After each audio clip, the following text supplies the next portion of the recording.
Praise the lord. క్రీస్తునందున్నటువంటి స్నేహితులకు, సోదరిమణులకు, భక్తులందరికీ, దాసురానులకు, దేవుని పిల్లలందరికీ క్రీస్తు పేరిట మరొకసారి వందనములు చెల్లిస్తూ దేవుని స్తుతిస్తున్నాను. శ్రీ సత్యదేవ మినిస్ట్రీస్ వారి ఛానల్లో ప్రసారమవుతున్న విశ్వ విజ్ఞాన వేద పాఠాలు అనే కార్యక్రమానికి మీ అందరి స్వాగతం పలుకుతున్నాం. ఈ వీడియోని లైక్ చేయండి, షేర్ చేయండి, మా ఛానల్ని సబ్స్క్రైబ్ చేసుకోండి. ఇంకా అనేకమైనటువంటి సత్యాలని తెలుసుకోవడానికి, క్రీస్తు రాకడకు సిద్ధపడటానికి, క్రీస్తు స్వరూపంలో చెక్కబడటానికి ఈ వేద పాఠాలను మీరు ఫాలో అవ్వండి, తప్పక చూడండి. దేవునికి స్తోత్రములు. నేరుగా మనం పాఠంలోకి వెళ్దాం.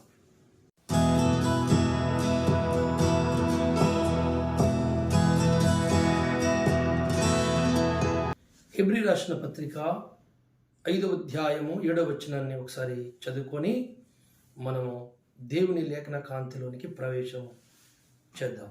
శరీరధారి అయి ఉన్న దినములలో మహారోదనముతోను కన్నీళ్లతోను తన్ను మరణము నుండి రక్షింపగల వానికి ప్రార్థనలను యాచనలను సమర్పించి భయభక్తులు కలిగి ఉన్నందున ఆయన అంగీకరింపబడెను. ఆయన కుమారుడయ్యుండి తాను పొందిన శ్రమల వలన విధేయతను నేర్చుకున్నాడు. చిన్న మాట ప్రార్థన చేసుకుందాం. పరిశుద్ధుడా, మా పరలోకపు తండ్రి, దివ్య స్వరూపుడా, నీ ముఖాకాంతిలో సకల విశ్వరహస్యాలను తెల్లగా చూస్తున్న దేవుడవు, నీకు మరుగైనదేమి లేదు. మనుషుల అంతరంగములో, హృదయములో జరుగుతున్న సమస్తము ఎరిగిన వాడవు నీవే.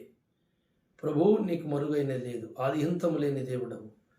ఈ సమయంలో తండ్రి, అయ్యా, వాక్య కాంతిలో మమ్మల్ని దర్శించమని, మమ్మల్ని నీ కాంతిలో ప్రకాశింపచేయమని, మా అందరితో మాట్లాడమని, దీవించమని, ఈ లేఖనాన్ని విప్పుమని, ఈ ఆహారం అందరికీ భుజింపజేసి అందరికీ ఆశీర్వాదకరంగా మలచుమని యేసయ్య పేరిట ప్రార్థిస్తున్నాను తండ్రి, ఆమేన్.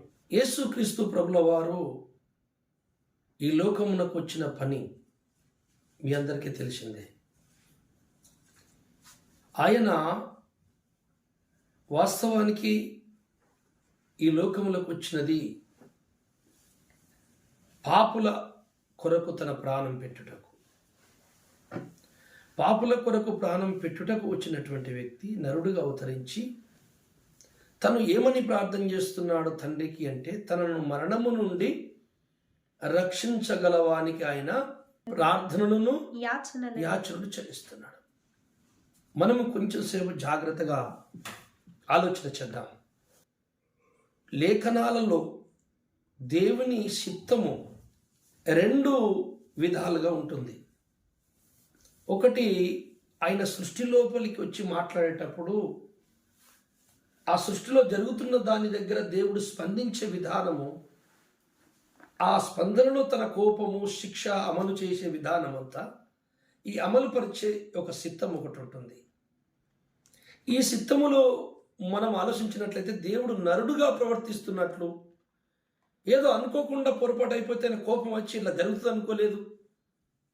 సౌలును నేను ఎంతో ప్రియంగా ఎంచుకున్నాను రాజుగా, సౌలు ఇలాంటి వాడని నాకు బాధ కలుగుతుంది, ఇప్పుడు నేను దావీదుని తీసుకుంటాను అని అనడం వాటి చూస్తుంటే, ఈ దేవునికి తెలియదా సౌలు ఇలా చేస్తాడని?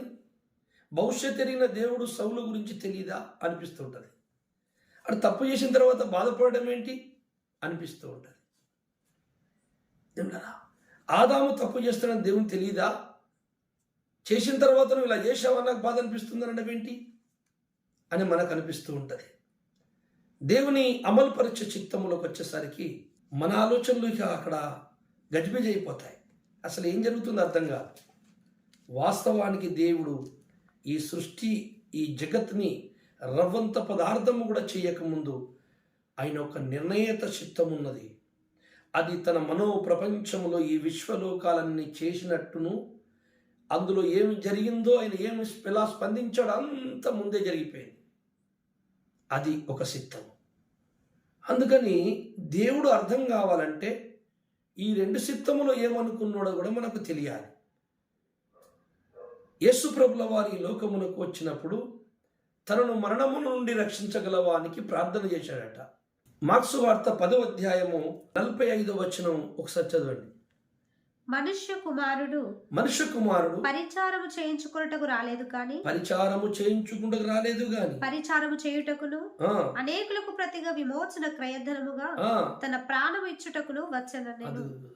తన ప్రాణము పెట్టుటకే వచ్చానని యేసయ్య చెప్పాడు కదా. తన ప్రాణం పెట్టుటకు వచ్చిన వాడు తన ప్రాణముని కాపాడువానికి ప్రార్థన ఎందుకు చేశాడు? కాపాడమని. మత్తయి సువార్త 26:39 వచ్చిన ఒకసారి చదవండి. కొంత దూరము వెళ్ళి సాగిలపడి, నా తండ్రి, సాధ్యమైతే ఈ గిన్నె నా యొద్ద నుండి తొలగిపోనిమ్ము, అయినను నా ఇష్ట ప్రకారము కాదు నీ చిత్త ప్రకారమే కానిమ్మని ప్రార్థించెను. ఈ గిన్నె నా యొద్ద నుంచి తొలగిపోనిమ్ము అంటే ఏంది?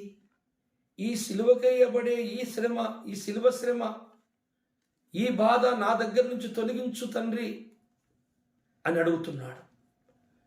అక్కడేమో ఎబ్రీ రాసిన పత్రికలో మనం చదువుకున్నాం, తనను మరణము నుండి రక్షించగలవానికి రక్షించమని ప్రార్థన చేస్తున్నాడు కనబడుతుంది. ఇక్కడేమో ఈ బాధను నా దగ్గర నుంచి తొలగించమని ప్రార్థిస్తున్నట్టు కనబడుతుంది. ఆ తర్వాత అయినను నీ చిత్తమే సిద్ధించునుగాక అనిపిస్తుంది. నేను ప్రాణము పెట్టుటకు వచ్చానని చెప్పాడు, అనేకుల కొరకు నా ప్రాణం పెట్టుటకు వచ్చానని చెప్పాడు. ఒకసారి అయితే శిష్యులతో అన్నాడు, నన్ను హింస పెట్టి చంపుతారు, నేను 3 దినములు తిరిగి లేస్తానని ముందే చెప్పాడు. మరి చెప్పిన తర్వాత మళ్ళీ ఈ గిన్నె నా యొద్ద నుంచి తొలగిపోనిమ్ము అని ఎందుకు ప్రార్థిస్తున్నాడు? దేవుడా, ఇది మనము చాలా జాగ్రత్తగా ఆలోచించినట్లయితే ఆయన నరరూపంలో ఉండి మాట్లాడుతున్నటువంటి మాటలు, దైవ స్వరూపంలో ఉండి చెబుతున్నటువంటి ఆజ్ఞలు వేరువేరుగా మనకు కనపడుతూ ఉంటాయి. అతన్ని వాస్తవానికి దేవుడు ఆ కీడును తప్పించలేదు, కానీ తప్పిస్తే బాగుండు అని అతడే అడుగుతున్నట్లు మళ్ళీ అనిపిస్తూ ఉంటుంది. వాస్తవానికి అనేకుల కొరకు ప్రాణం పెట్టుటకు వచ్చాను అని చెప్పి అంటుంటాడు. మనం చూసినట్లయితే ఇలా కీర్తన గ్రంథం 34:17లో నీతిమంతులు మొర్రపెట్టగా యెహోవా ఆలకించును, వారి శ్రమలన్నిటిలో నుండి వారిని విడిపించును. ఒక ఆయన అడిగాడు నన్ను, మీ యేసుప్రభుల వారు నీతిమంతుడే కదా అంటే, అవును బాబు, ఆయన నీతిమంతుడు, ఇక నీతిమంతుడు అనేవాడు ఎవడు ఉండడు అన్న. మరి అయితే నీతిమంతులు మొరపెడితే దేవుడు కాపాడతాడని ఉంది కదా, మరి మీ ప్రభు మొరపెట్టాడు కదా, ప్రార్థన చేశాడు కదా, మరి ఆ శిలువ కష్టం నుంచి ఎందుకు దంపించలేదు మీ దేవుడు అంటే, మీ యేసు నీతిమంతుడు కాదు కావచ్చు అనే కిందికి మాట్లాడాడు. దేవుడు భూమి మీద మనుషులను రక్షించుటకు ఆయన అనాది సంకల్పములో మరి నిర్ణయించిన ఒక చిత్తం ఉందే, అది అలాగే జరుగుతుంది. కానీ ఆయన మనుషుల లోపలికి వచ్చినప్పుడు, మనుషుల దగ్గర మాట్లాడుతున్నప్పుడు అతడు అమలు చేస్తున్నటువంటి చిత్తములో కొంత కన్ఫ్యూజ్ అవుతుంటుంది. మనకి శ్రమ నుంచి రక్షించాడా లేదా అనే మాటని కొంచెం పక్క పెడదాం ఒక 5 నిమిషాలు. అసలు ఈ యేసుప్రభుల వారు నన్ను ఈ మరణము నుంచి రక్షించు, నీ చిత్తమైతే ఈ పాత్ర నా యుద్ధ నుంచి తొలగించు తండ్రి అని ఎందుకు ప్రార్థన చేశారు? యేసుక్రీస్తు ప్రభుల వారు దేవులరా ఈ భూలోకములకు రాకముందు, మరియమ్మ గర్భములో రాకముందు ఆయన తండ్రితో సమానుడై మన తండ్రి అయిన దేవుని లోపల ఒక భాగమై నిత్యము ఆయన దగ్గర అమరుడై నివసిస్తున్నటువంటి వాడు. ఆ సమీపింపరాని తేజస్సులో అమరత్వము గల్లవాడబడిన తండ్రి అయిన ఆ గొప్ప సర్వోన్నతుడైన దేవుని లోపల ఉన్న ఒక భాగం, ఆ భాగం బయటకు వచ్చి ఈ సర్వ సృష్టిని చేసింది. ఆ బయటకు వచ్చిన భాగము పేరే యేసు అని పిలుస్తున్నాము. మహోన్నతుడు అని బైబిల్ చెప్తుంది. సర్వోన్నతుడు తండ్రి అయితే మహోన్నతుడు క్రీస్తు అవుతున్నాడు.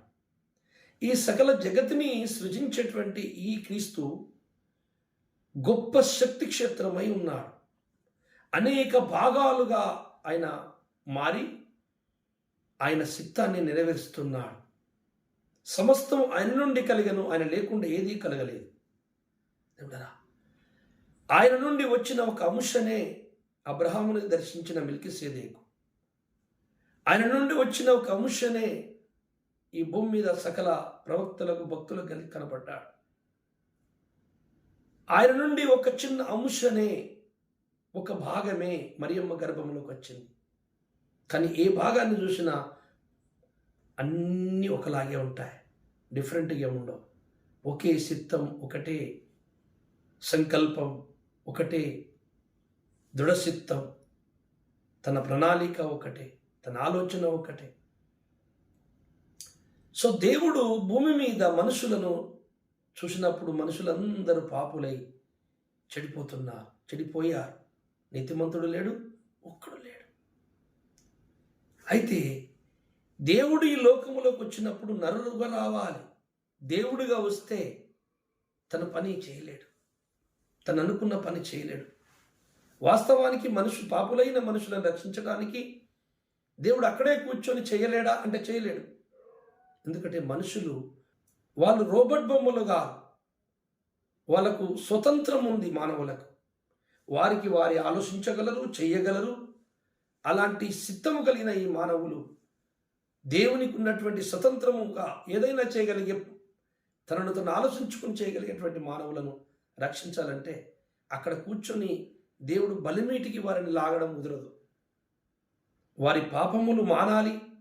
ఒకటి, వారికి ఉన్న పాపాలు పోవాలి, పాపము చేయకుండా మానాలి. ఈ రెండు కార్యాలు మానవుల్లో జరగాలంటే పరమాత్ముడు నరుడుగా అవతరించవలసినదే. దేవుడు నరుడుగా అవతరించినప్పుడు ఆయన నర రూపంలో ఉన్నప్పుడు నరుడులాగానే ప్రవర్తించాలి.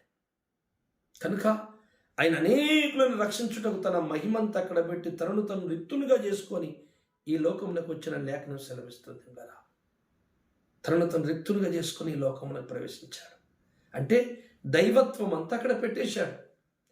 మానవుడుగా ఉన్నాడు. కనుక నీకున్నట్టే దుఃఖము, నీకున్నట్టే బాధ, మనకున్నట్టే భయము, మనకున్నటువంటి వేదన, అన్ని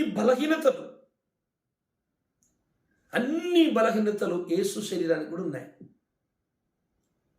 అందుకే కదా సైతాన్ వచ్చి యేసు ప్రభువుల వారు బాప్తిసం తీసుకొని పరిశుద్ధాత్మ చేత అరణ్యమునకు తీసుకెళ్ళినప్పుడు వీడు వెళ్ళి ఏమంటాడు తెలుసా? నీ లోక రాజ్యాలు మొత్తం నీకు ఇస్తాను, నాకు నమస్కారం చేయ. అంటే పదవి కొరకు, పెద్దరికం కొరకు కూడా ఆశపడే తత్వము శరీరానికి ఉంటుంది. కానీ ఆయన దాన్ని జయించేశాడు. నీకు ఆకలి అవుతుంది కానీ బండల్ని రొట్టెలు చేసుకొని తిను అన్నాడు. అంటే ఐడియల్ ఇస్తున్నాడు. బలహీనత ఉంది కదా, ఆకలి బలహీనత ఉంది ఆయనకి. దేవుణ్ణి పరీక్షించాలి, నువ్వు పరీక్షించేటట్టు చేద్దాం, నువ్వు ఇక్కడి నుంచి దూకు, దేవదూతలు పంపుతాను అంటున్నాడు. దేవుడు ఉన్నాడో లేదో పరీక్షించదా, అసలు ఉన్నాడంటావా అనే ఒక సందేహం అతని శరీరంలో ఉన్నది. మన బలహీనతల యందు ఆయన సహా అనుభవము గలవాడు. ఇవన్నీ ఈ లక్షణాలు అలాగే ఉంటేనే నీకు మార్గదర్శి, నాకు మార్గదర్శి అవుతాడు. ఒక చిన్న బిడ్డకు స్కూల్లో చదువు నేర్పియాలనుకున్నాడు ఒక టీచర్. కొత్తగా ఆ బిడ్డ స్కూల్లో జాయిన్ అయ్యాడు. అతనికి పలక మీద ఏబిసిడీలే పెట్టిండు అనుకుందాం. అయితే ఇలా ఏబిసిడీలు పెట్టి ఆ పిల్లోడు నాయన నువ్వు దిద్దేయి ఏబిసిడీలు అంటే దిద్దడు, మనకి ఏమీ తెలియదు. ఆ టీచర్లు ఏం చేస్తారంటే ఆ పిల్లోని తొడ మీద కూర్చోబెట్టుకొని వాని చేతికి బల్పం ఇచ్చి ఆ పలక మీద వాని ఏలు బల్పాన్ని ఇట్లా బట్టి ఇలా దిద్దిపిస్తుంటారు. ABCD అని పిల్లోడు అనాలంటే మొదట ఎవరు అనాలి? నేర్పించే గురువు అనాలి. గురువుకు రాక అన్నట్లా, గురువుకి ఆ చదువు రాక అంటున్నాడేమో అనుకోవద్దు మనం. ఆయనకు నేర్పించటానికి ఈయన ABCDలు అంటున్నాడు. ఇతనికి వచ్చు, చూసావా? అందుకని మనని గెలిపించాలి, మన బలహీనతను మనం జయించాలి అంటే మనం ఎలాంటి స్థితిలో ఎలా మాట్లాడాలో నేర్పించడానికి ఆయన ఆ స్థితిలోకి వచ్చాడు. అందుకే శరీరాన్ని బట్టి, బలహీనతను బట్టి ప్రతి మానవుడు భయము ఉంటుంది. తండ్రి నన్ను కాపాడు, ఈ బాధ నుంచి తప్పించు అని ప్రతి మానవుడు అడుగుతాడు. కనుక యేసు ప్రభుల వారు కూడా నీ చిత్తమైతే ఈ పాత్ర నా యొద్ద నుంచి తొలగించుమని మానవ తత్వముతో బలహీనతో అడిగాడు. కానీ అలా అని ఏ నరుడు అలాగే ఉండిపోక దాన్ని జయించడానికి అయినను నీ చిత్తమైతే ఇది నీ చిత్తమే జరుగునుగాక. అంటే మనం ఎన్ని బలహీనతలు, ఎన్ని కష్టాలు, ఎన్ని బాధలు వచ్చినా సరే దేవుని చిత్తం మీద ఆధారపడి ఉండనట్టుగా మనకు నేర్పిస్తున్నాడు. అందుకే ఆయన మార్గదర్శి మనకి. 1 తిమోతి 2:5 దేవుడు ఒక్కడే దేవునికి నరులకును మధ్యవర్తి ఒక్కడే ఆయన క్రీస్తు యేసును నరుడు. నరుడు మధ్యవర్తిగా వచ్చేట ఆయన నరుడుగా ఉండాలి. అప్పుడే అతడు చేసే యజ్ఞం, ఆ బలియాగము పాపులకు పనిచేస్తుంది. నీతిమంతుడు కావాలనుకున్నాడు దేవుడు. నీతిమంతులు ఎవరున్నారు భూమి మీద? ఒక్కడు లేడు. మానవుల పాపము కొరకు దేవుడు తన విశ్వగమనములో, తన మహిమ సంచారములో అనంత వైవిధ్యము కలిగినటువంటి లోకాలు ఉన్నాయి. దేవదూతల లోకాలు ఒకదానికి కూడా సంబంధం లేకుండా కోటాను లోకాలు పరిపాలిస్తున్న మహారాజుకి ఒక ప్రత్యేక మార్గం ఉన్నది, రథం ఉన్నది, వాహనం ఉన్నది. ఆయన సంచారము, ఆయన మార్గమును ఎవరు ఎరగరు. ఆ సంచారములో ఒకనాడు భూగ్రహం వైపు చూశాడట దేవుడు. మనకు తెలుసు, ఆదికాండం 6:12 ఉంటుంది. దేవుడు భూలోకమును చూసినప్పుడు అది చెడిపోయి ఉండెను, నరులందరూ మార్గము తప్పిపోయి ఉండేది, నీతిమంతుడు లేడు, ఒక్కడు లేడు. అందుకని దేవుడు ఈ మానవులకు సృష్టించిన నేను ఒక మార్గం చూపించాలి అని అనుకున్నాడు. అనుకొని దేవుడు భూమి మీద ఎవడైనా నీతిమంతుడు కావాలి, పాపులను రక్షించుటకు మరకలేనివాడు, మత్సలేనివాడైతేనే వాణ్ణి యాగము చేసి అనేకులను రక్షించవచ్చని, యజ్ఞం జరిగించవచ్చని దేవుడు అనుకుంటే భూమి మీద ఒక్క నరుడు లేడు పుట్టుకతో పాటు. సర్లే, కోట్ల దేవదూతల లోకాలు ఉన్నాయి కదా, ఏదో ఒక దేవదూతను పంపిద్దాం. దేవదూతలు పరిశుద్ధులు కదా, అందరూ పరిశుద్ధమైన దేవదూతలు పంపుదాం అనుకుంటే దేవదూతలు ఏ జ్ఞానికి పనికిరారు. దేవదూతలలో లోపాలు ఉన్నాయి. పాపాలు కాదు, లోపాలు. మహామహా శరబులు, కెరబులు, దూతల లోపల కూడా ఏ ఒక లోపం ఉన్నది. ఏంటో తెలుసా?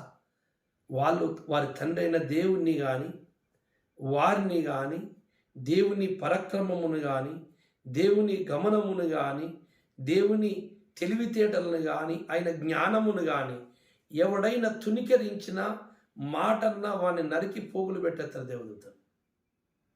అందుకే వాళ్ళు యజ్ఞానికి పనికిరారు, కోపస్తులు. రెండోది, కొంతమంది కొన్ని లోకాల దేవదూతలు దేవుడు కోపస్తుడు, అంత ఏమన్నంటే ఊరుకోడు, మనల్ని బంధించేశాడు, చాలామందిని లూసిఫర్ని నిలగొట్టేశాడేమో, మనం జాగ్రత్తగా ఉండాలో అని అనుకుంటూ కొంచెం లోపల భయం కలిగి ఉన్నారు. వాళ్ళు కూడా పరిపూర్ణంగా దేవుని ప్రేమను గుర్తుపట్టలేదు. కనుక ఏ లోకంలో చూసినా, ఎవరిని చూసినా యజ్ఞానికి మచ్చలేనివాడు, మరకలేనివాడు కావాలి. ఒకసారి యేసుప్రభుల వారు ఒక ఉపమానం చెప్తాడు. ఏంటంటే, ఒక యజమానుడు పొలము గోధుమలు వేసాడట, అందులో గురుకులు పెరిగాయట. పనివాళ్ళు వచ్చి అయ్యా మీరు శ్రేష్టమైన గోధుమలు వేశారు కదా. అవునయ్యా, మరి గురుకులు ఏడాది నుంచి పెరిగాయి? అది అపవాది చేసిన పని బాబు, దుష్టుడు నాటాడు అంటే. అయితే మరి ఒక మాట సెలవు ఇవ్వండి సార్, మేము వెళ్ళి ఆ గురుకులన్నీ పీకేసి కాలబెట్టేస్తాం అంటే. వద్దు నాయన, మీరు ఆ గురుకులను, ఆ పిచ్చి మొక్కలను పీకపోయి నా గోధుమలను పీకేస్తారు, కర్రల్ని. అది అట్టాగే పెరగని కోతకాలం వరకు అలా పెరిగితే తర్వాత మన గోధుమల కంకులు వచ్చిన తర్వాత మనం తీసేసుకొని అంత తీసుకెళ్ళి అగ్గిలో పడేద్దాంలే అన్నాడు.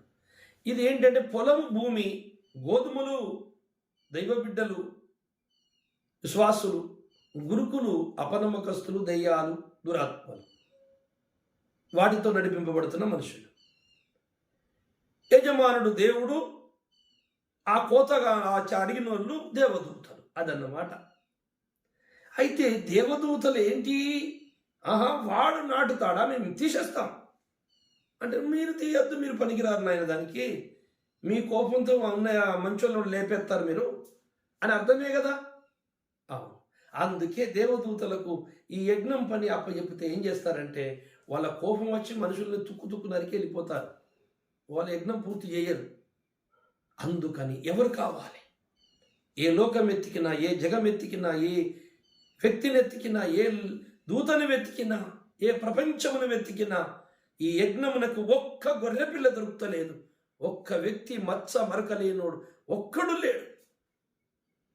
అప్పుడు దేవుడు తనలోని నాదము, తనలోని ప్రణవము, తనలోని శబ్దము, తనలోని వాక్యము జీవమై నిలబడ్డ, ఒక ఆకారమై నిలబడ్డ తన కుమారునితో చెప్పాడు, కుమారా, ఇక నువ్వే బయలుదేరాలి. చిత్తము తండ్రిని శిరస్సు వంచి తనలోని మహిమంతా తండ్రి యొద్దకు పెట్టేశాడు. అందుకే భూమి మీద ఉన్నప్పుడు యేసయ్య అంటాడు, తండ్రి నీ యొద్ద ఉన్నప్పుడు ఏ మహిమ ఉండనో ఆ మహిమతో నన్ను ఇప్పుడు మహిమపరచుము. నువ్వు నాకు అప్పచెప్పిన పని నేను పూర్తి చేసి తిని అంటాడు. ఆ మహిమంతా అక్కడ పెట్టాడు. ఆ మహిమ పట్టుకొని వస్తే పని కాదు మళ్ళీ. కనుక కేవలము క్రీస్తు యేసు అను నరుడు కావాలి, మత్స మరకలేనుడు కావాలి. అందుకని ఏ దేవుడే నరుడుగా రావాల్సి వచ్చింది కదా. అందుకని నరరూపంలో ఉన్నప్పుడు తనకు రక్షింపబడబోతున్న తన కుమారులు కుమార్తెలు ఏం జరగబోతుందో తెలిసిన వాడు కనుక ఆయన నరరూపముల శరీరంలో మనుషుని బలహీనతను కనుపరుస్తూ ఆత్మలో విశ్వాసాన్ని కనుపరుస్తున్నాడు. అందుకే తండ్రి నీ సిద్ధమైతే ఈ పాత్ర తొలగించుమని అడిగి అక్కడే ఆగలే, తన నిర్ణయిత చిత్తాన్ని బయలుపరుస్తున్నాడు. ఏంటంటున్నాడంటే, నీ చిత్తమే సిద్ధించునుగా. అంటే నా వెనకాల వస్తున్న వాళ్ళందరూ ఇలాగే ఉండాలి, నాలాగే నడవాలి, నాలాగే మాట్లాడాలి, నాలాగే ప్రార్థన చేయాలి, నాలాగే బాధ కలిగినప్పుడు ఇలా మాట్లాడాలి, అయినా నువ్వు దేవుని మీద ఆధారపడి ఉండాలి అని నేర్పిస్తున్నాడు మనకంతే. ఆయనకు భయమై కాదు. మత్తయి సువార్త 3వ అధ్యాయము 13వ వచనం చదువుదాం.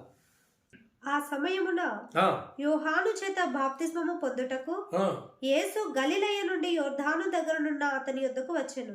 అందుకు యోహాను, నేను నీ చేత బాప్తిస్మము పొందవలసిన వాడనై ఉండగా నీవు నా యొద్దకు వచ్చుచున్నావా అని ఆయనను నివారింపజూచెను. కాని యేసు, ఇప్పటికి కానిమ్ము, నీతి యావత్తు ఇలాగు నెరవేర్చుట మనకు తగి ఉన్నదని అతనికి ఉత్తరం ఇచ్చెను. యేసుప్రభుల వారు బాప్తిస్మం తీసుకోవడానికి వెళ్ళాడు. వాస్తవానికి యేసుప్రభుల వారికి పాపమే లేదు కదా, పరిశుద్ధుడు కదా. బాప్తిస్మం దేనికి? అదే నీ అనేది అక్కడ నేర్చుకుందాం మనం కొంచెం. నరరూపంలో ఉన్నప్పుడు తను చెయ్యకపోతే తన వెనక వారెవరు చెయ్యరు. అందరికీ మార్గదర్శి యేసు. నాలాగే ఉండాలని అనబోతున్నాడు కనుక తను చేసినవన్నీ వాళ్ళు చేస్తారు కనుక వాళ్ళు చేయవలసినవన్నీ నేను చేయాలంటున్నాడు యేసుప్రభుల వారు. అందుకే యోహాను అంటున్నాడు, ఏంటి సార్, మీ కాళ్ళు చెప్పులు కూడా ముట్టుకోవడానికి నాకు అధికారం లేదు, పనికిరాను. సృష్టికర్తవి పరమాత్ముడవు నాయన, నీకు నేను బాప్తిస్మం ఇచ్చుడేంది? నా దగ్గరికి వచ్చావు అంటే, నాయన నువ్వు అన్నదంతా నిజమే, అది నిజమే, అది అట్లుండని. నీతి యావత్తు చూసారా, నెరవేర్చబడవలసిన నీతి ఏదైతే ఉన్నదో, జరగవలసి ఉన్నదో అది జరుగుటకు ఇది ఇప్పుడు ఇలాగ కానిమ్ము, జరగవలసి ఉన్నది. అంటే ఆయన దేవుడై ఉండి కూడా నరుడుగా ప్రవర్తించాలి. నరుడుగానే ఉన్నాడు. నరునికునే బలహీనతలు, నరుకునే ఆలోచనలు, నరునికి వచ్చే కోపము, దుఃఖము అన్నీ యేసుప్రభుకు వస్తాయి. మాట అంటే బాధ. అందుకే ఆయన జయించి మనల్ని జయింపజేస్తున్నాడు. అందుకే యేసును నమ్ముకున్నవాడు ఎందుకు జయిస్తారంటే ఆయన జయించున్నాడు కనుక. యేసు ప్రభుల వారు మరణాన్ని జయించాడు. యేసును నమ్ముకున్న పిల్లలారా, మనము మరణం జయించబోతున్నాం. యేసు ప్రభుల వారు బలహీనతలు జయించారు. యేసును పొందినటువంటి మనము మన బలహీనతలను జయిస్తాం. యేసు ప్రభుల సైతాన్ని జయించాడు, అని ప్రేరేపణ జయించాడు. యేసు ప్రభుని పొందుకుంటే నీవు ఆ యొక్క సాతానుని ప్రేరేపణ జయిస్తావు. యేసు ప్రభుల వారు పరిశుద్ధాత్మ అభిషేకం పొందాడు. పావురం వలె దిగి వచ్చుట చూచి తిని. యోహాను బాప్తిసం టైంలో ఆయన బాప్తిసం తీసుకొని యేసు ప్రభుల వారు బయట రాగానే పరిశుద్ధాత్ముడు పావురం వలె దిగి వచ్చాడట.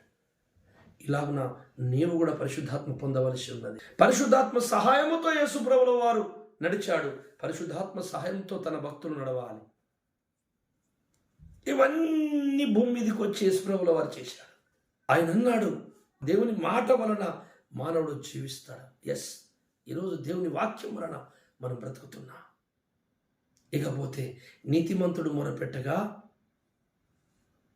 దేవుడు ఆలకించి అని కష్టాల్లో తప్పించు. అవును, యేసు ప్రభుల వారిని దేవుడు మరణం నుంచి రక్షించాడు.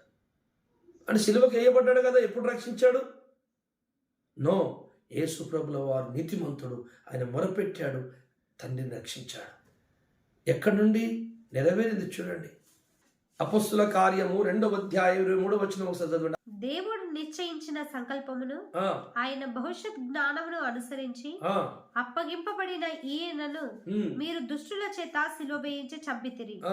మరణము ఆయనను బంధించి ఉంచుట అసాధ్యము గనుక దేవుడు మరణ వేదనను తొలగించి ఆయనను లేపెను.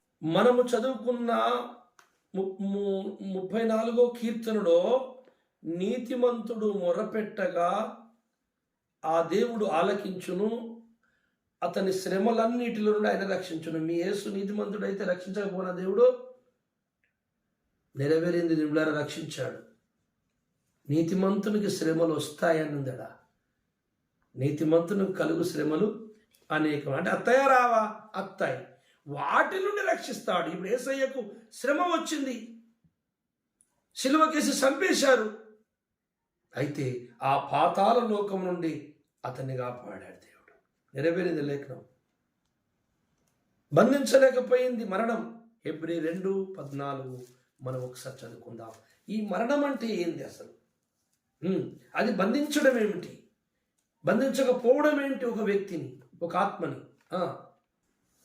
కాబట్టి ఆ పిల్లలు రక్త మాంసములు గలవారైనందున ఆ ప్రకారమే మరణము యొక్క బలము గలవానిని, అనగా అపవాదిని మరణము ద్వారా నశింపజేయుటకును, జీవిత కాలమంతయు మరణ భయము చేత దాస్యమునకు లోబడిన వారిని విడిపించుటకును ఆయన కూడా రక్త మాంసములలో పాలివాడాయను. అది ఇక్కడ ఏముంది?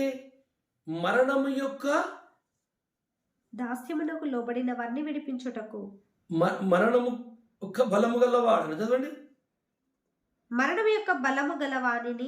మరణము ఒక బలము గలవాడెవడు? అపవాది. అపవాది. పాతాళ కాపరి ఎవడు? అపవాది. పాతాళ కాపరి అట, మరణం యొక్క బలము గలవాడట. అంటే యేసుప్రభుని కూడా అటే పట్టేసుకుంటాడు.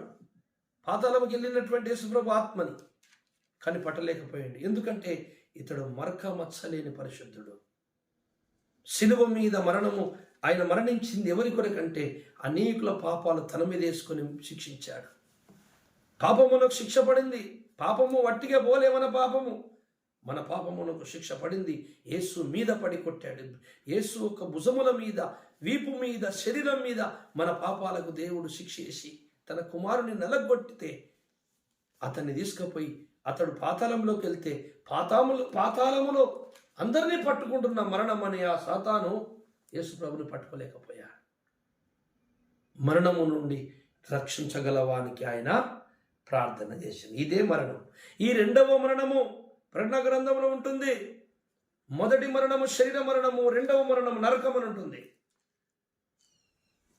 ఈ 2వ మరణము నుండి కాపాడాడు ప్రభుని.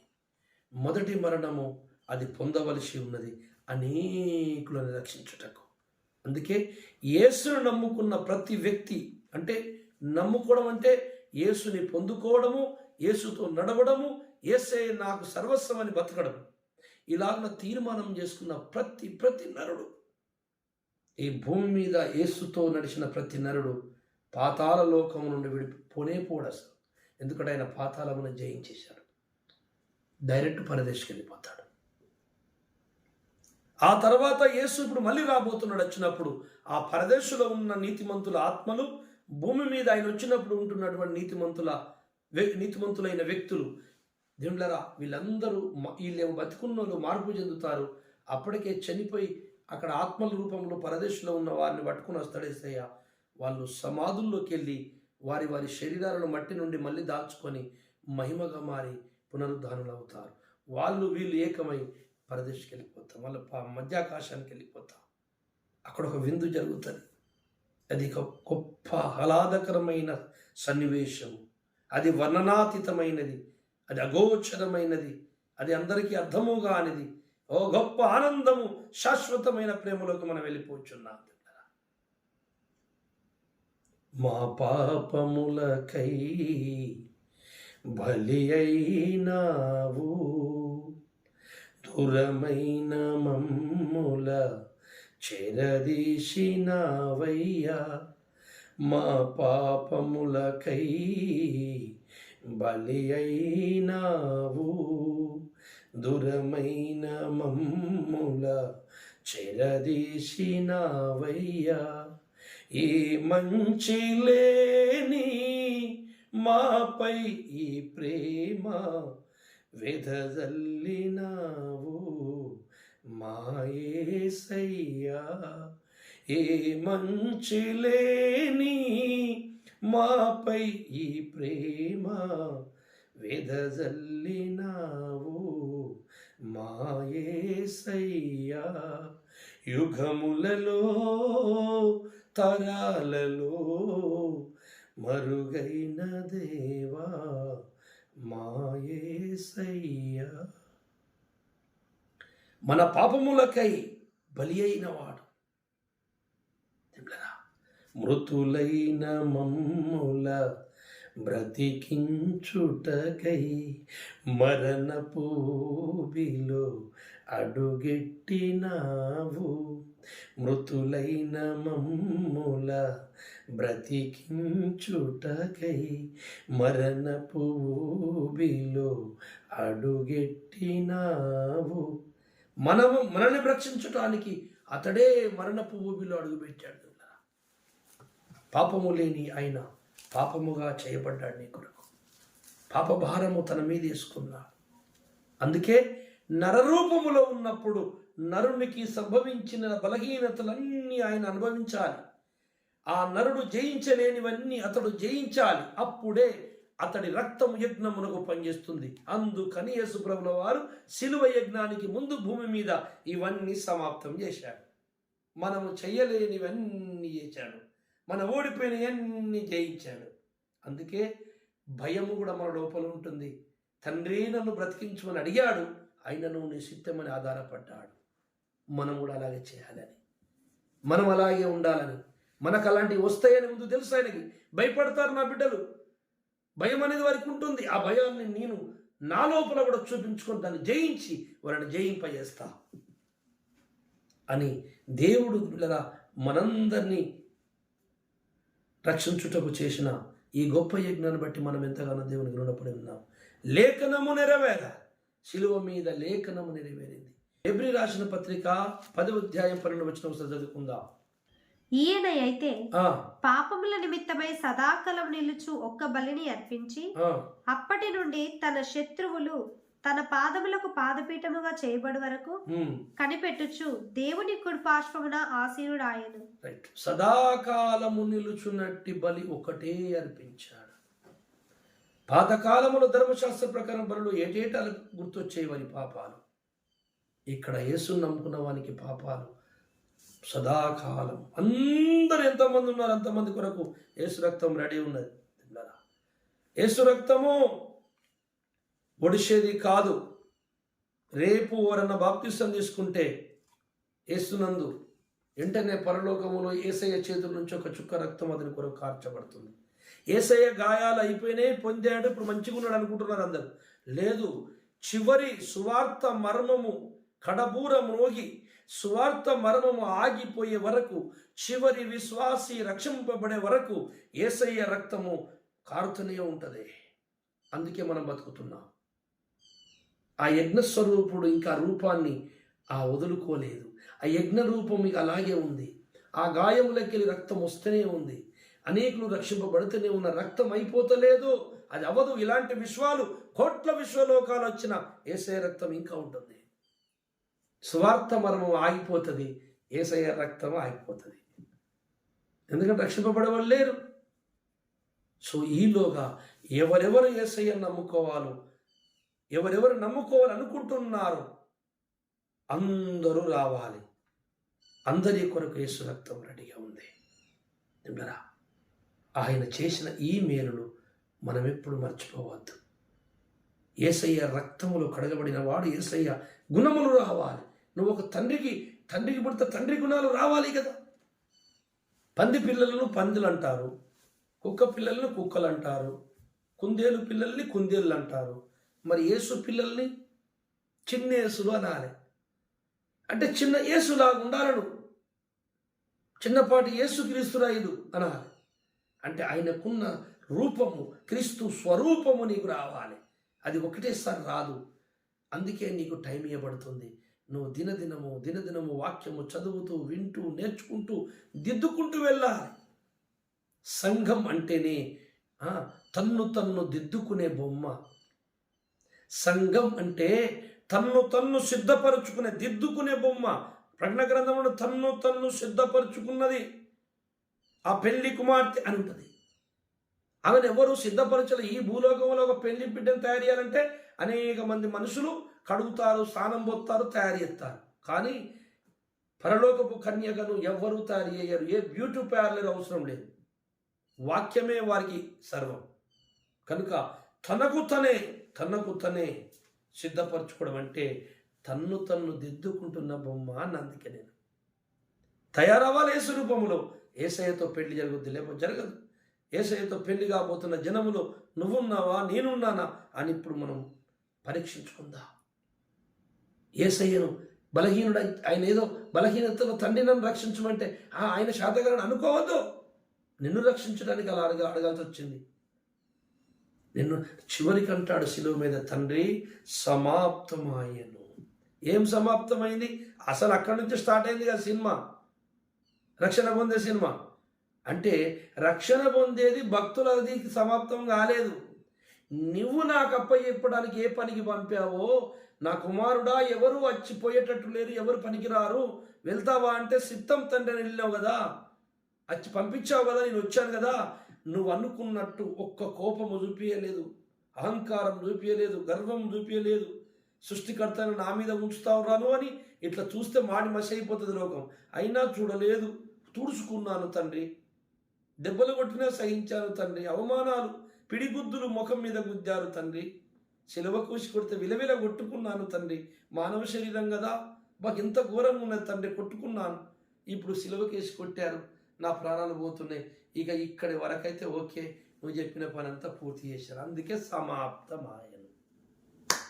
యజ్ఞ కార్యక్రమం, మానవ పాప విమోచన క్రయాదానం కార్యక్రమం ఏదైతున్నదో దైవము చేయవలసినది, బాధ్యత దైవముది, సృష్టించిన తండ్రిది బాధ్యత. సృష్టి కోసం ఒక మార్గం ఏర్పరచకపోతే నేను అన్యాయము చేసిన వాడనవుతాను. నేను నీతిగల్ల సింహాసనం అని చెప్పుకుంటున్నాను. ఆ సింహాసనానికి 2 స్తంభాలు, నీతి న్యాయములు. ఇదేమో స్తుతి సింహాసనం, దానికి నీతి న్యాయములనే 2 స్తంభాలు ఉన్నాయి అని చెప్పుకుంటున్నాను. అలా అని చెప్పి మానవ లోకానికి మార్గము చూపించకుండా బూడిద చేసేటట్ట నా వంతు పని నేను చేయాలి మార్గమని ఆయనే ఈ లోకమునికి వచ్చి అంటున్నాడు. నేనే మార్గమును, సత్యమును, జీవమును, నా ద్వారా తప్ప పరలోకానికి ఎవరు రారు. సోదరులారా, యేసుక్రీస్తుల వారు ఆయన ప్రవర్తన మనం బైబిల్ చదివినప్పుడు మనకు అవి ఎదురైతే అలా ఉండాలి అని నేర్పిస్తున్నాడు ఆయన, మనకు మాదిరి. అది నేర్చుకోవడానికి ఆయనలాగా ఉండటానికి ప్రయత్నం చేయాలి. అమ్మో ఆయన పెద్ద దేవుడు, గొప్పోడు, ఆయనలాగా మనం ఉంటాం, అది కాదు నువ్వు అలాగ ఉండాలనే చేశాడు ఆయన. నీలాగా ఏడిశాడు, ఆకలి అయింది, దప్పిక అయింది, తిడితే బాధపడ్డాడు, కోపం వచ్చింది, నరికి పోగులు పెట్టాలనిపించింది ఆయనకు కూడా. నీకంటే ఎక్కువ యేసయ్యకి ఎక్కువ ఉందండి కోపం. నీకు లేదు, నాకు లేదు అంత కోపం. ఒకసారి కొరడబెట్టి చూసినావా, అది ఆయన కోసం కాదు, ఆయన మందిరం మీద వ్యాపారం చేసినందుకు కొట్టాడు. మన ఆసక్తి ఎక్కడ ఉండాలి నీకు? మందిరం అనగా సంఘము, ఆత్మలు చెడగొట్టేవారు ఎవరైనా ఉంటే నీ పౌరుషం ఉండాలి. అబద్ధ బోధలు అయితే పౌరుషం ఉండాలి. మళ్ళా ఆత్మను రక్షించడానికి అలా చెప్పులైన మొయ్యటే తగ్గింపు ఉండాలి. ఆత్మను రక్షించే విషయంలో వారి చెప్పులైన మోత్త, వారి పుండు గడుగుతా అంత తగ్గింపు ఉండాలి. సత్యమునకు భిన్నమైన బోధ చేసి సంఘాలను విశ్వాసం చెడగొడితే బలముగా నిలబడే పౌరుషం ఉండాలి. యేసయ్యకు 2 ఉన్నాయి, నీకు ఆ 2 ఉండాలి. సిలువకేసి కొడుతుంటే ముఖం మీద ఊడ్చుకుంటూనే ఊరుకున్నాడు. మందిరంలో పావురాల వ్యాపారం చేసుకుంటూనేమో కొరడాలు తీసుకొట్టాడు. దేని మీద క్రైస్తవుడు కోపడాలి, ఏ విషయంలో కోపం రావాలి, ఏ విషయంలో తగ్గింపు ఉండాలో యేసయ్యను చూడండి, నేర్చుకోండి. యేసయ్యలో ఉన్న సత్ లక్షణాలు, అన్ని లక్షణాలు మనకు రావాలి. యేసయ్యకు ఉన్నటువంటి ఆ సద్బుద్ధి మనకు రావాలి. ఆ నిష్ఠ గరిష్ఠుడి ఉన్నటువంటి ఆ జ్ఞానం మనకు రావాలి. అందుకే ఆయన మచ్చ లేనివాడు, మరక లేనివాడు యజ్ఞానికి ఉపయోగపడ్డాడు. ఈరోజు ఆ యేసులాగా నువ్వు మారితేనే నీవు ఈ తండ్రికి ఇష్టడవవుతావు. తండ్రి దగ్గరికి వెళ్ళినప్పుడు నువ్వు చూస్తాడు, నా కుమారుని ముఖం వీరికి ఉన్నదా? ఉన్నది. తీసి ముద్దు పెట్టుకుని ఎత్తుకుంటాడు. కుమారుని ముఖము అతని శకల్ నీ లోపల కనబడకపోతే నువ్వెవరు బాబు? నాకు తెలియదు, వెళ్ళిపో, తోసేస్తాడు. అదేంటంటే నేను పలాన్ మీటింగులు అవి ఇవి అని ఏదో గొప్ప కార్యాలు చేసేసాను అది ఇదని చెప్పావనుకో, అదంతా నాకు అనవసరమయ్యా. యేసయ్య నా కుమారుని ముఖం నీకుంటే నేను ఎత్తుకుంటా. నేను క్రీస్తు నుండి అంగీకరిస్తా, క్రీస్తులో నుండి అంగీకరిస్తా, క్రీస్తు వలె ఉంటే అంగీకరిస్తానని చెప్పాను నేను. అందుకే క్రీస్తును పంపాను నేను. నువ్వేదో కొత్త రూపం పెట్టుకుంటా, సొంత తెలుగు డబ్బా కొట్టుకొని ఇక్కడికి వచ్చేస్తా షార్ట్ కట్లో అంటే ఇక్కడ కుదిరేది కాదు నాయన. నువ్వెవరో నాకు తెలియదు. అక్రమము చేయవాళ్ళారా నా యొద్దను తడగండి. అందుకనే మరణము నుండి రక్షించగలవానికి మొరబెట్టినంటే అర్థం పాతాళం నుండి రక్షించాడు. నీతిమంతునికి శ్రమలు, నీతిమంతుడు కాదా ఆయన రక్షించలేదా అంటే తప్పక రక్షించాడు. నీతిమంతుడికి శ్రమలు వచ్చే తీరుతాయి, అది యేసయ్యే చెప్తున్నాడు. ఆ శ్రమలన్నిటిలో నుండి తీసుకొస్తాడు బయటికి. శ్రమలు జయిస్తే గెలిచినట్ట, శ్రమేలా రాకుండా ఇంట్లో కూర్చున్నోడు గెలిచినట్ట. యుద్ధం చేస్తే యుద్ధమా, ఇంట్లో ఉట్టిగానే గాలి కత్తి తిప్పుకుంటుంటే యుద్ధమా? శత్రువు ముందుంటే యుద్ధం జరుగుతుందా? గాలిలో కత్తి తిప్పితే యుద్ధం జరుగుద్దా? అంటే ఖచ్చితంగా నీకు శ్రమ రావాలి, నువ్వు విశ్వాసంలో ఉండాలి, దాన్ని జయించాలి. అదే యుద్ధం. మన యుద్ధోపకరణములు శరీర సంబంధమైనవి కా. సోదరులారా, మనందరము ఒక యుద్ధము చేస్తున్నాం, ఒక పోరాటం చేస్తున్నాం, ఒక చీకటి సామ్రాజ్యం మీద మెరుపు దాడి చేస్తున్నాం, దండెత్తుతున్నాం అందరం కలిసి. అందుకే నువ్వు ప్రార్థించేటప్పుడు ప్రార్థన చేస్తున్న అనేకుల కొరకు కూడా జ్ఞాపకం చేసుకో, పోరాటం చేస్తున్న అనేక క్రైస్తవుల కొరకు జ్ఞాపకం చేసుకో. తండ్రి, మా వాళ్ళందరూ గెలవాలి, సాతానుడు ఓడిపోవాలి, క్రైస్తవులందరూ గెలవాలి, అందరికీ సత్యం మీద ఆసక్తి పుట్టాలి. అలాంటి ఆత్మనియండి ప్రభువా. సత్య సంబంధులైపోవాలి అందరూ. ఈ సత్యం అనే మహాజ్యోతి భూలోకమంతటా ఒక మహా అఖండ జ్యోతి అయి ప్రజ్వరిల్లాలి తండ్రి అని నువ్వు ప్రార్థన చేయాలి. నీ బాధ్యత, నా బాధ్యత, మనందరి బాధ్యత. కడవరి దినం రాబు దగ్గరికి వచ్చాము, యేసు అక్కడ సమీపించింది. ఇప్పుడు తొందరగా క్రీస్తు సంఘము యేసయ్య రూపంలోకి వచ్చి ఆ రోజులు వచ్చినాయి. ఆత్మదేవుడు ప్రేరేపిస్తున్నాడు. మనందరము కూడా తొందరగా సిద్ధపడదాం, ప్రార్థన చేసుకుందాం. పరిశుద్ధుడా పరమ తండ్రి, ఈ సమయంలో మీరు మానవుడిగా రాకముందున్న సిద్ధము, వచ్చినాక మీరు మీ ఆలోచన విధానము, మీ ప్రవర్తన ఎలా ఉందో కొన్ని చూపెట్టారు ప్రభువా. మానవుడికి ఏవేవి బలహీనతలు ఉంటాయో అవన్నీ నీకున్నాయి. నువ్వు నరుడవే, కానీ దైవ నరుడవు, పరిశుద్ధ నరుడవు, మరకలేని నరుడవు, నీతిమంతుడైన నరుడవు. కనుక నీవు జయించి, అన్నిటిని జయించి మమ్మల్ని జయింపజేయాలని నువ్వు జయించి మొదట, ఆ తర్వాత జయించిన తర్వాత నీవు అందులో పరిపూర్ణుడవని ఆ యొక్క క్లాస్ పూర్తి చేసుకొని ఆ చదువు పూర్తయినాక యజ్ఞానికి మీరు బయలుదేరారు, శిలువ మీదకి ఎక్కారు. అప్పుడు మీ రక్తము సకల మానవులను, పాపులను రక్షించుటకు పరిపూర్ణమైన ఔషధంగా పరిగణలోకి తీసుకురాబడింది తండ్రి.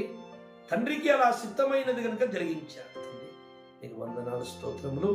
యేసయ్య, ఈ సత్యాన్ని నేర్చుకున్న నా సోదరి సోదరుమణులు, నా దేశాన ప్రజలందరికీ కూడా వారి ఉదయాలను దర్శించి నీలాగా ఉండాలన్న పట్టుదల అందరికీ దయచేయమని యేసయ్య పేరిట ప్రార్థిస్తున్నాను. ఆమేన్. అందరికీ వందనాలు. Praise the Lord. మరి జ్ఞాపకం ఉంచుకోండి, వీడియోని మరి లైక్ చేయండి, సబ్స్క్రైబ్ చేయండి, మరి అనేకులకు పరిచయం కూడా చేయండి.